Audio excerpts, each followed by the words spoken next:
即使江澤民都開放嘅嚇。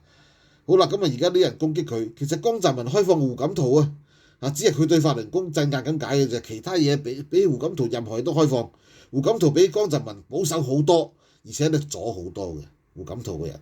咁啊呢個習近平更加離譜添啦，直情係咪？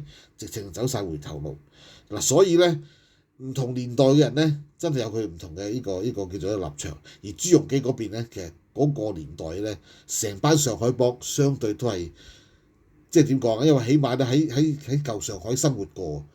你28年出世，咁你48年都仲係舊上海嘛，係咪？你喺舊社會生活過嘅人咧，點樣都好啊，都仲係相對有啲開明嘅咁江澤民更加係啦，係嘛？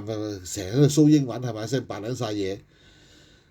之後嗰啲就撲街啦，之後嗰班咧就真係純共匪啦因為咧冇見過世面就俾人由細就洗腦大。你見到習近平而家表現就係咁解啦，一出世就俾人洗腦噶啦嘛，冇受過真嘅教育嘅，全部假嘅係咪？全部飲緊毒奶係咪？